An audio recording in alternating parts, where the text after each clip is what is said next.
Good evening guys. Ako lang mag-isa na iwan dito sa bahay.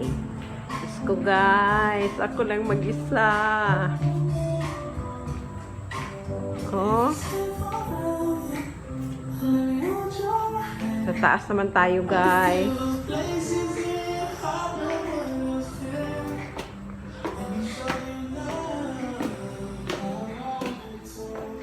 Nako, ako lang mag-isa for the first time dito sa bahay. Dito po, sa taas dito guys.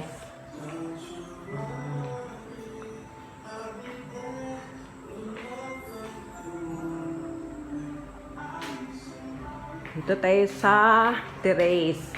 Ito yung treadmill. Dito po ako mag-exercise. Dito sa terrace.